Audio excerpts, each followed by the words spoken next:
This is my first praise report that I've ever done. That is just an audio.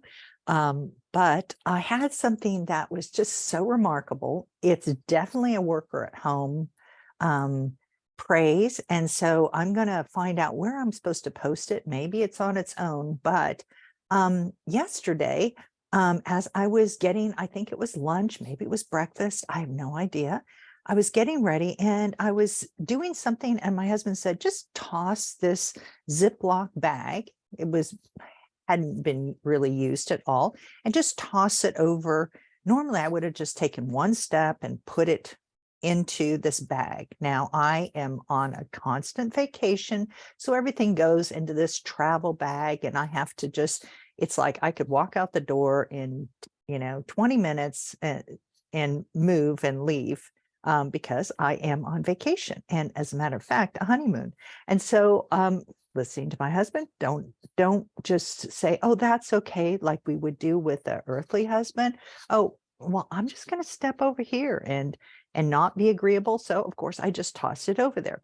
Well, the next thing I noticed, oh, it was morning. So the next thing I noticed is that I have my toaster on. It has landed on top of my toaster and it is now melting over the toaster. I think you can imagine what that is. I might take a picture of what I'm holding here.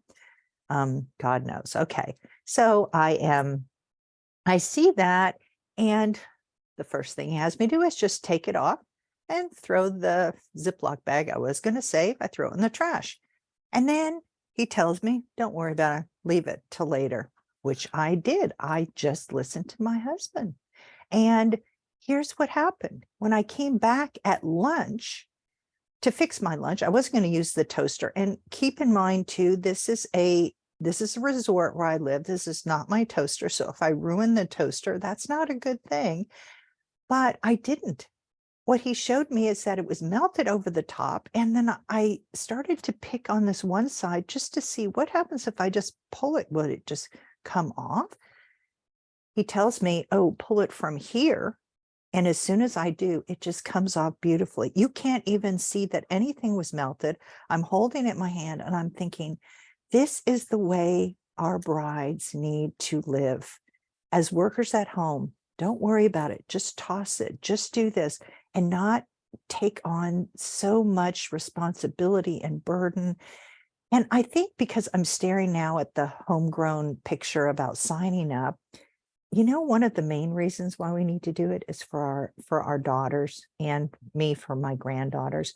One, if I live like this, I'm not going to be as strict with them or insistent or pushing everybody to be burdened like I am, but instead I'm going to do the opposite.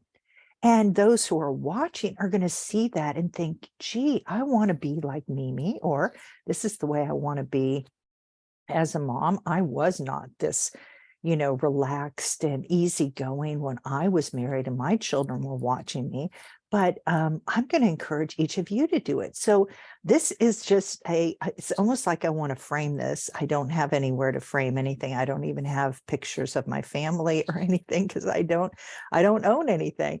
But if I was going to frame something, I'd almost be tempted to frame this, because it's just I'm going to leave it around for a while just because I just love it. Just represents so much. So I hope that this will encourage each of you to just let go, relax, listen when your husband says, don't do this or don't do that, because a worker at home doesn't mean you just work at home. It means that you have a husband who's going to help you with everything and show you what to do and say, oh no, it's not time to work anymore. Just relax, just put your feet up, go have a bubble bath. I hope to record a praise about my Valentine's Day and the bubble bath that I had, and so much more. So I just wanted to encourage each of the moms, and, let me mother you like my mother used to mother every mother, any child, everyone. She mothered everyone. And so I love that she did that, and I want to do it too. So anyway, thanks for listening, and I hope you're encouraged by that.